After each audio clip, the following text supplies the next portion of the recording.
पर यूपी के सीएम योगी आदित्यनाथ संबोधित कर रहे हैं, जनसभा को सुनाएंगे। नवरात्रि की आज अष्टम तिथि है। सभी प्रकार की कामनाओं की सिद्धि प्रदान करने वाली महागौरी के रूप में जगत जननी मां भगवती की उपासना का पर्व,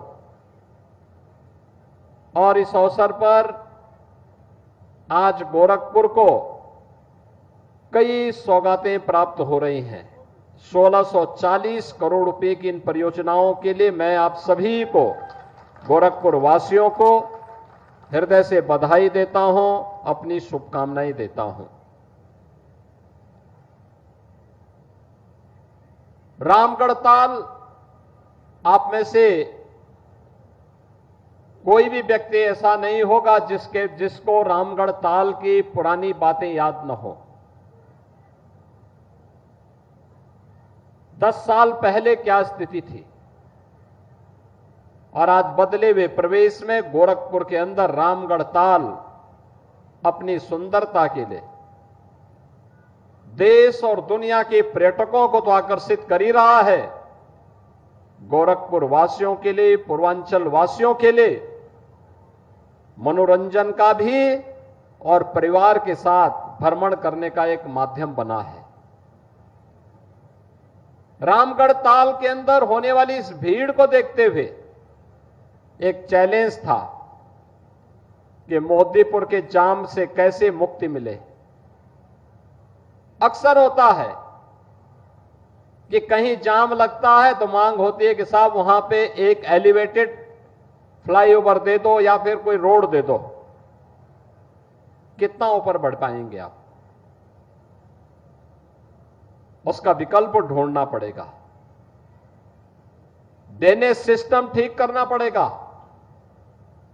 और इसीलिए पैरलेगंज से मोदीपुर के आरके बीके तक एक अतिरिक्त मार्ग देने के साथ साथ फुटपाथ दे करके वहां पर लोगों की व्यवस्था, वहां मोदीपुर वासियों के लिए भी, और यातायात की समस्या का समाधान महानगर वासियों को, गोरखपुर आने वाले किसी भी नागरिक को न करना पड़े।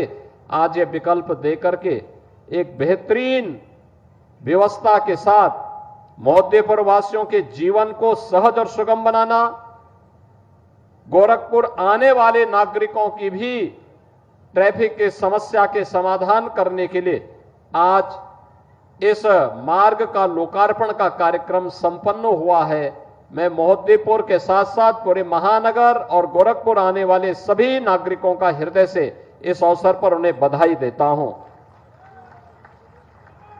इसके साथ ही रामगढ़ ताल के चारों ओर एक रिंग रोड बनना है, क्योंकि लोग अब मॉर्निंग वॉक पर भी विश्वास करने लग गए हैं। और जब से रवि किशन ने अपना शीश महल बनाया है रामगढ़ ताल के किनारे, तब से तो लोग और तेजी के साथ रामगढ़ ताल के किनारे अब घूमने के लिए निकल रहे हैं, बहुत उसके साथ में। लेकिन आपकी सुविधा के लिए सरकार ने व्यवस्था की है, व्यवस्था दे रहे हैं, और अब व्यवस्था ये दी जा रही है कि अगर कोई बहुत ज्यादा घूमने वाला है तो रामगढ़ ताल में सर्किट हाउस से निकल करके पैरलेगंज होते हुए मोदीपुर, और फिर मोदीपुर से घूम करके वापस आप लोग जाकर के पूरे रिंग रोड का सहारा लेकर के सहारा शहर के बगल से होते हुए फिर वापस रामगढ़ ताल तक सर्किट हाउस तक आ सकेंगे। और इसमें आपको कम से कम 1 घंटे से अधिक समय लग जाएगा मॉर्निंग वॉक के लिए। अगर आप निकलेंगे तो शारीरिक रूप से भी स्वस्थ रहेंगे, रामगढ़ ताल की सुंदर आबो हवा में आपको घूमने का अवसर भी प्राप्त होगा। हां, जो आपकी एक इच्छा होगी कि रवि किशन चाय पिलाएंगे, तो रवि किशन उस समय आपको उपलब्ध नहीं होंगे चाय पिलाने के लिए।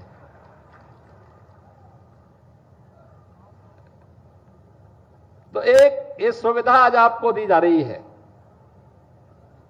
और आप सभी लोग जो यहां पर दूसरी सौगात मिली है, यहां पे गोरक्स एनक्लेव का, अभी हमने देखा है यहां पे उसमें 3 बेडरूम के साथ में फ्लैट, 2 बेडरूम के साथ में भी फ्लैट की सुविधा प्राप्त हो रही है। बहुत अच्छी सुविधा प्राप्त हुई है।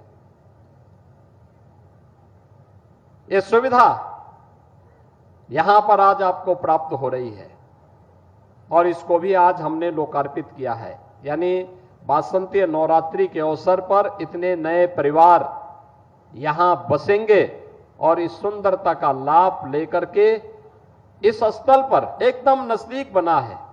यहां पे एक और ये चंपा देवी पार्क सार्वजनिक कार्यक्रमों के लिए, कथा के लिए उपलब्ध होगा और दूसरी तरफ कन्वेंशन सेंटर होगा, मॉल होगा, होटल होगा और उसी के बगल में गोरक्ष एन्क्लेव में रहने वाले लोगों के लिए बेहतरीन सुविधा।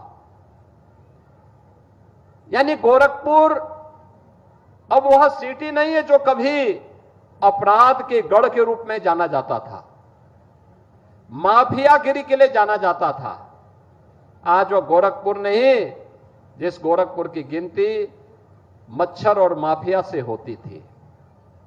आज गोरखपुर महायोगी भगवान गोरक्षनाथ की पावन साधना स्थली के रूप में, गीता प्रेस के बेहतरीन साहित्यिक, सनातन धर्म के साहित्य केंद्र के रूप में और विरासत और विकास के एक अद्भुत समागम को आगे बढ़ाने वाले, विकास की बेहतरीन सोच के साथ शिक्षा और स्वास्थ्य के भी एक प्रमुख केंद्र के रूप में स्थापित हो रहे गोरखपुर के रूप में आज हमारा शहर अपनी पहचान बना रहा है। और इस पहचान के साथ आपको जोड़ने के लिए हम लोग आए हैं। यह कार्यक्रम जहां पर हमारा हो रहा है उसी के रोड के उस पार कन्वेंशन सेंटर बनने जा रहा है। 5000 लोगों की व्यवस्था एक साथ। यानी अगर कन्वेंशन सेंटर बन जाएगा तो फिर हम लोगों को इस प्रकार के जर्मन हैंगर लगाने की आवश्यकता नहीं पड़ेगी। 5000 लोग एक ही जगह पे बैठ करके एक ही पंडाल में पहले से बना होगा, उसी में व्यवस्था वो लोग आराम से कर सकते हैं। अगर 2500 लोग हैं तो उसको हम और फोड़ कर सकते हैं, 2500 लोगों की व्यवस्था भी रहेगी। 500 लोगों के लिए भी व्यवस्था रहेगी, 200 लोगों के लिए भी व्यवस्था रहेगी। और अगर किसी को वहां पर कोई अन्य कार्यक्रम करने हैं, 2500 लोग रहें, दिन भर का कार्यक्रम है, वहीं पे उनको ब्रेकफास्ट लेना हो, वहीं लंच लेना हो, वहीं डिनर लेना हो, तो एक ही छत के नीचे सभी कार्यक्रम आयोजित हो सकते हैं। उस प्रकार की व्यवस्था दी जाएगी, पार्किंग की सुविधा दी जाएगी। ऐसा नहीं होगा कि आप यहां मकान खरीदेंगे और पार्किंग नहीं होगा।